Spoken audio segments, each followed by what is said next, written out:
Is simple. Have any of the systems on my network been compromised? The answer is harder than it should be. Enter AI Hunter. Active Countermeasures has automated and streamlined techniques used by the best pen testers and threat hunters in the industry to create AI Hunter, a network threat hunting solution that does the first pass of a hunt for you to identify systems that are most likely to be compromised and scores the results on a scale from 0 to 100. You can then research those systems in depth with AI Hunter. Focus your valuable time on the systems that need your expertise with AI Hunter. Sign up for a personal demo today at securityweekly.com/ACM. Welcome back to Security and Compliance Weekly, episode 12. I'm your host, Mr. Jeff Mann, along with our co-hosts, Matt, Scott, and Josh. I have one quick announcement before we get back into our conversation with Ian and Amit. It's the new year, and so Security Weekly is picking up again with our webcast program. Our first of the year is going to be January 15th with Cecilia Marinier, RSA Program Director, Innovation and Scholars, where we will... Boy, I'm not reading that well. Our next webcast is January 15th with Cecilia Marinier, the RSAC Program Director for Innovations and Scholars, where we will discuss RSAC Sandbox, RSAC Innovation Sandbox, the RSAC Launchpad, RSAC Security Scholar, and their how-to seminar for innovators and entrepreneurs. Register for our upcoming webcast by visiting securityweekly.com. Look for the webcast drop-down at the top of the page. Select that drop-down. You'll get a menu and click on registration. I butchered that terribly, but you get the idea. Sign up for our webcast.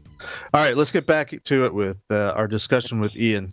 At the end of the first segment, Ian, you were sort of giving us an overview of the FAIR model itself. It's new for some of us. It's new for me, and I held off bringing up the three letters that I love to bring up, and I will raise my glass. I've done PCI for many years, and I very much have a view of PCI. Looking at it more of a framework rather than a compliance standard. I have that opinion for several reasons, and I want to sort of bounce a couple ideas off you. In the security hacker world, people poo-poo PCI very often because it's just a bare minimum. Ballpark, it has about 400 controls. When I've had more in-depth conversations with other people trying to get some insight into why people steer towards like the CIS top 20 controls or the NIST cybersecurity framework, which we've talked about a little bit, one of the things that's been expressed to me is that it's simpler, like the CIS top 20. There's 20 controls rather than 400. You mentioned that the cybersecurity framework has something around 100 controls to follow, which seems to be consistent with, okay, let's break it down and simplify. And I guess, I find that curious because so many people say PCI is a bare minimum, and yet it seems to be so hard to implement. So let's start with something simpler like the cybersecurity framework or the CIS. I don't know if there's a number, if that's even a right way to express the FAIR model, if there's a set of controls, if that even works with the model. But I guess my question is, why the disconnect? Why do some people look at something like PCI, and I imagine some people look at some of these frameworks and say, oh my gosh, this is just bare minimum. This is table stakes, where others will look at it and say, oh my gosh, this is so hard. Where do we start? And I think that's the essence of this gap that we see. What are your thoughts on how we begin to either re-educate or educate or bring the two schools of thought together? Wow. You couldn't pick a simpler topic, huh? Hey, we spun up a whole show to discuss this. I know. We've got a half an hour, Ian. Go to town. The floor is yours. Have you met Jeff? Okay. Come on, man. So I truly think that we're looking at this from different prisms at the end of the day. PCI is a very specific prism to look into things.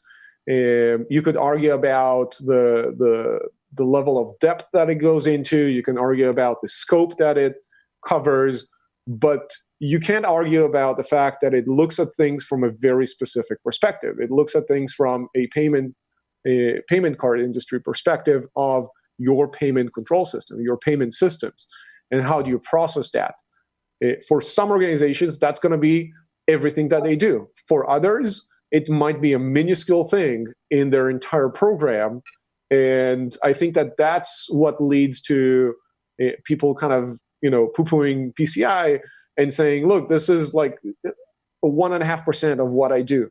Why am I spending so much cycles on getting this thing done? If the net effect on my organization from a security perspective is so minuscule.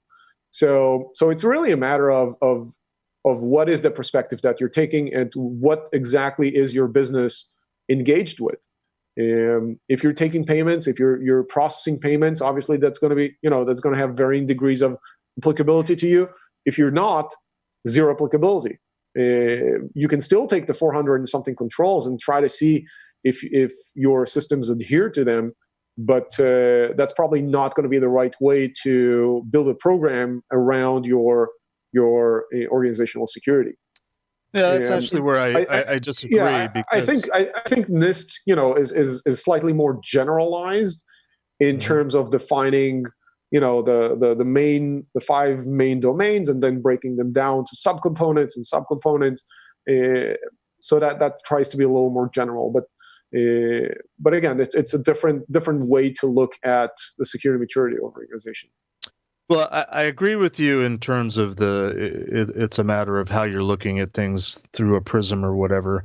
Where I disagree is in the sense that, and where I like to think of PCI as a framework, I have yet to see a list of controls or a set of controls or standards in any security framework that is measurably or significantly different from what's already in the PCI data security standard.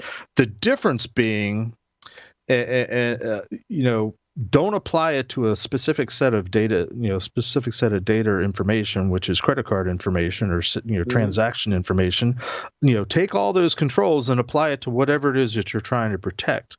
A lot of the controls are the same. It's just a matter of where you're focusing, and that's where I think of it as the framework. And my bias is so many of my customers have sort of gotten into this business of having to do security at all, kind of kicking and screaming because they are retailers, because they are somehow involved in the whole payment ecosystem, whereas before they didn't really care a whole lot. And I use that term loosely. PCI is what they're being held to. It's the only thing that they're being held to. It's what they're in theory most familiar with. So why not build upon it? I get you, and you know what? As we're talking about this, I'm thinking to myself of kind of a psychological experiment that if anyone hearing this is a consultant, that might be worthwhile engaging with. Basically, taking the PCI control framework, as you said, removing any mention of PCI and just calling it whatever the new 2020 cybersecurity control framework. Okay. And applying that as a best practice or suggesting that as a best practice for organizations and measuring them, as you said, let's apply those controls. These should apply no matter whether this is a financial environment, there's a transaction processing environment, or any other environment. At the end of the day, security is security. It's the same thing. You're trying to protect assets from being compromised by an adversary. So take that, apply it in a let's call it neutral context that doesn't have the PCI logo on it, and see if companies adopt it, or see if practitioners on the other side provide the same level of pushback that they would have if you would come to them and say, here's PCI 400 controls, do this. Yeah, one final question, and then I'll let my co-hosts run with the rest of the discussion. But just based on what you were saying in terms of sort of sanitizing the PCI data security standard and making it more generic, I mentioned that a lot of my customers over the years, they have to do security because they have to do PCI. In your experience, why are your customers, why are companies that you know about going or looking towards the CSF or the FAIR model? What is there anything that makes any company go one way or the other? What are the drivers that send people there? I truly think it's a question of maturity, of where is the organization at a certain point of time. I think that if the organization is driven by meeting compliance, usually it indicates that the security program isn't that mature, and it's something that they have a gap that they need to close, and that compliance requirement, that regulatory requirement is used as a driver to push that security program. And I kind of alluded to that at the beginning of the first segment. And I think that when you get to a certain level of maturity, you can look at other frameworks that are better suited.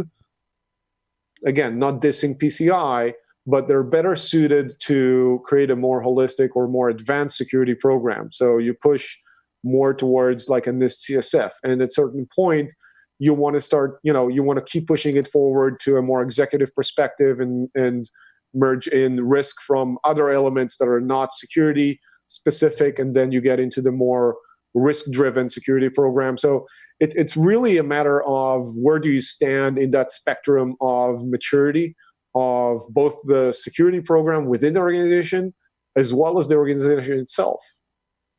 Ian, I've got to point something out that you said that was really fascinating. You didn't just talk about the maturity of the organization. You talked about the maturity of the framework to measure the organization. And that's interesting. So whether you agree with you or not, and in some parts I agree with you, in some parts I don't. Sure. I don't think compliance is for low maturity organizations. I think it's for everybody. And I think it's more to do with politics and more to do with needs rather than the maturity. But we can discuss that at a different time, and I'll win. Yeah. Okay. So, but I love the fact that you actually referred to or referenced, I don't know how to say that, but that there are some frameworks that are more mature than others. And I think that's fascinating. I don't think anybody else has really talked about that. Can I ask you what frameworks would you say is for a low maturity organization with a low maturity framework? I mean, do they match up? Low maturity organization, low maturity framework, and then high maturity organization, high maturity framework.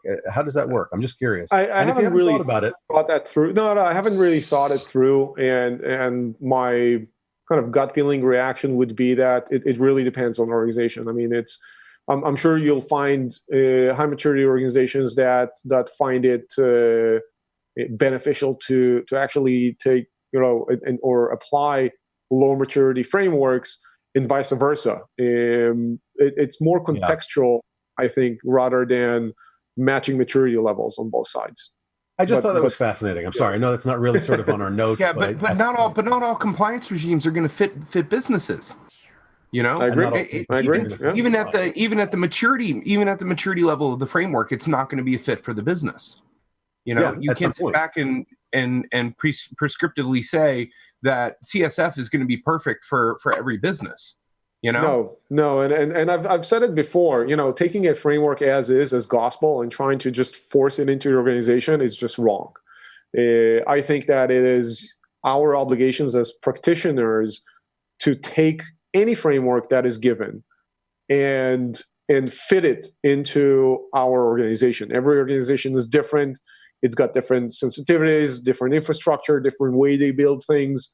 You can just take something and try to shove it into the organization, saying, "Oh yeah, this is NIST is signed off of this, so it must be true." So yes, it's got to be very good. I'm sure that a lot of smart people have gone through it and vetted it and documented it. But at the end of the day, this is your organization. There's only one like that.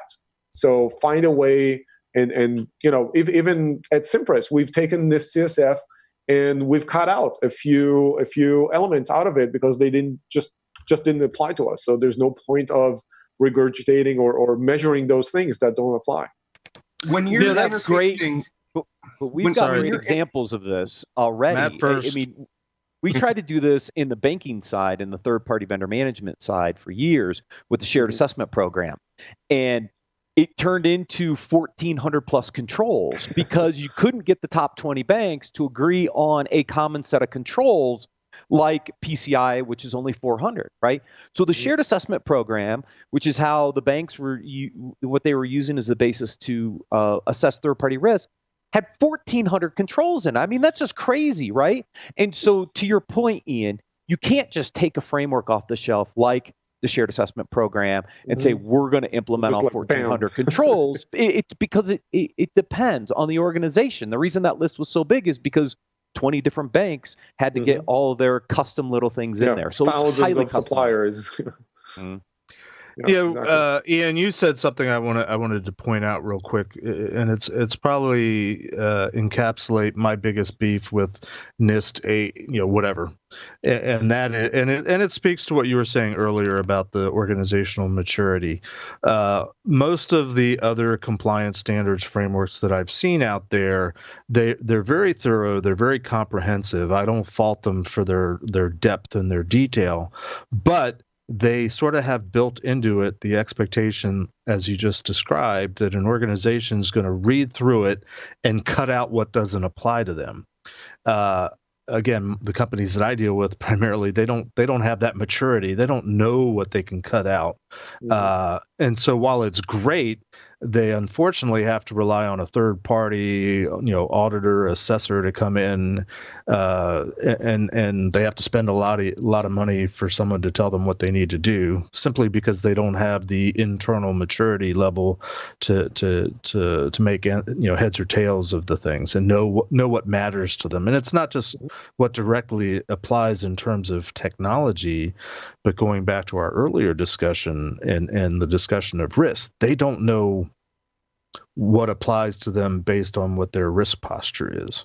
Correct. Or conversely, what doesn't apply. But FIPS 199 and FIPS 200 attempted to do this. And so we can take a very immature, I'll call the government somewhat immature in this particular case for FISMA for a second, right? It's huge. It's enormous. I don't know what you're talking about, immature. You did a FIPS 199 to figure out a low, medium, high. That would then dictate which controls out of FIPS 200 you would use to put in place to measure that specific mission or scope, right? So we attempted to do this, right? And in the federal government, it kind of works-ish. I mean, I still think there's some debates, but I never saw that get adopted from a commercial perspective. That same approach of a very simple risk assessment that led to an application of a set of controls really never caught on in the commercial space. What we see now, and we talked a lot about this, Ian, already, is you got things like the FAIR model, you've got NIST CSF, you've got PCI, you've got all these different frameworks. That seemed to be a pretty simplistic approach, but yet not really adopted. I really want to step in here. I'm sorry, Ian. I want to step in here. I'm not going to stop you. I'm so sorry about this. Matt, sounds like you're having a seizure back there. Yeah, I know, right? He does this is what I do, is I really get him all stressed out. So. Oh man, my anxiety right now is like up here. Then I have to deal with them the rest of the day. Oh, man. Yeah, I'm going to be going. Josh is going to hear about this later today. So, yeah, where it's not, where it hasn't been picked up in commercial world is because of a couple of different things. One, people are having a hard enough time trying to tie risk to funds, right? As we've been talking about in the earlier segment. Two, they don't realize that this can really help them, which three points to the maturity of security within their organization. Right. That's my take on trying to answer what your question is. I mean, Ian, am I off? I don't think you're off. And again, it goes back to that point. No, he's off, but maybe not on this point. Yeah, well, he's off in a different way. But you quiet you. it goes back to what I said before about, having a list of high, medium, and low findings and trying to justify a budget for those. So if I'm sitting on the other side, I'm going to question, so if I give you $200,000, what's going to be the end result? Like what's the new combination of high, medium, and lows? Should we still have highs? Am I okay being in the orange area rather than the red area? That's what I call an immature discussion, because we have kind of culminated this black magic practice of, oh, we've got two criticals, we've got to lower them to a medium, or maybe we can just lower them to a high. Would that be good enough? I mean, it's a very inaccurate practice, and I think that's what drives a lot of the frustration in adoption of certain frameworks, in practicing, in meeting compliance, even because it gets to be seen as another one of those, oh, I need to check off this box, I need to eliminate all my criticals and highs. Guess what? We all have seen, organizations with zero high findings, but tons of mediums and lows that we would just walk through them, like Swiss cheese. But if you can get it to the dollar, then the dollar says, but here's what it's going to cost you if this gets attacked or successfully exploited or whatever. And when you can get it to the dollar, the business people go, whoa, that's how much we lose? Mm-hmm. And when you can get it to the dollar, you can compare framework to framework. When you vertical to vertical, company to company, whatever you want to do, you can do. So you've brought that to a risk that is much more understandable, much more transferable in terms of transferring from framework to framework, much more comparable, and much less witch doctory. Exactly. You eliminate the black magic. Yeah, I want to shift gears slightly here and try to wrap this up with a pretty bow, essentially. So let's say you're a company, you're a CISO working for a company. What are things that you would want the CISO to know? And it's sort of a twofold question. How do you convince the CISO that they should sort of have this approach, take this approach, either using FAIR or CSF or some combination, but basically taking a risk quantifiable approach? And part B, how do you then equip a CISO to go to his board and his management and his executives to convince them that he's got the answer and knows what to do? Do you have anything coming up in the near future, let's say at RSA, that might help in that? Wow.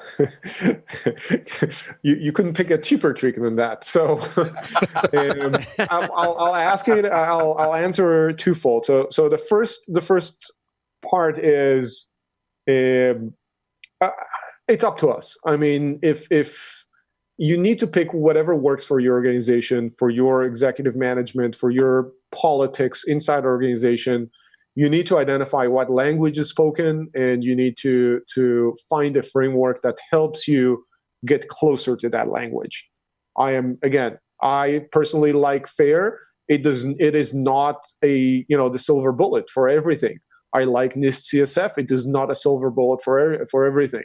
I think that everyone should be well versed in the different frameworks available and the different compliance and control frameworks, and find the right thing for them. Specifically about quantify or kind of pushing or moving towards a risk-driven or quantifying risk-driven frameworks, I do have to mention it's somewhat of a double-edged sword, because if you end up quantifying different loss scenarios and the business says, well, you know what, 1, 2, and 3, we're not comfortable, we need to make some changes, let's run the simulations and figure out what investment is needed. But 4 and 5, we're actually totally fine with that risk. And if you, as kind of the practitioner, were driving this scenario situation, expecting the executive management to take action on 4 and 5, and you basically just equip them with a means to say, well, no, this is actually okay. Which, again, I truly think that as a mature practitioner, you should be ready to accept in kind of this boardroom discussion. To your second point, yes, I have been practicing CISO cat herding to a degree. I don't know if people know that, but in B-Sides Las Vegas 2019, a few months ago, I've ran the inaugural CISO track, which we've basically gathered 50 CISOs in a room, locked it down, and threw 5 topics and burned there. Oh, I'm sorry. And burned them all down. Now, we basically threw a topic and had a peer discussion around that topic. Very open, Chatham House rules, no bars held, and based on the response to that track that ran at B-Sides, there's been a very high demand to run this again. So yes, at RSA, we are running the CISO track again. It's going to be on the Tuesday of the week. And we are still open for CISOs to register if they want to walk into the Thunderdome with 49 other CISOs and CSOs and have a discussion around topics that they find relevant and interesting to their daily practices. And they want to hear and be heard about what they're doing and kind of how they're dealing with those different challenges. Hey, CISO Thunderdome, 50 enter, 1 leaves. Where can they go to register, Ian? CISOtrack.com. There you go. CISOtrack.com. Great. We will definitely make sure we get that link up on our show notes. And gosh, it's been a great discussion today, Ian. I appreciate you fielding the tough questions and the softballs all around. And hopefully Josh can handle kind of talking Scott down the rest of the afternoon. Unfortunately, our time is up. We're going to have to wrap it for the day. This is our first episode of Security and Compliance Weekly in 2020. I think we're off to a good start. We've got a high bar to maintain, but I'm confident we'll be able to pull this off. Ian, thank you so much for joining us today. Thanks for the discussion. And with that, go out there and be secure, compliant on a risky basis.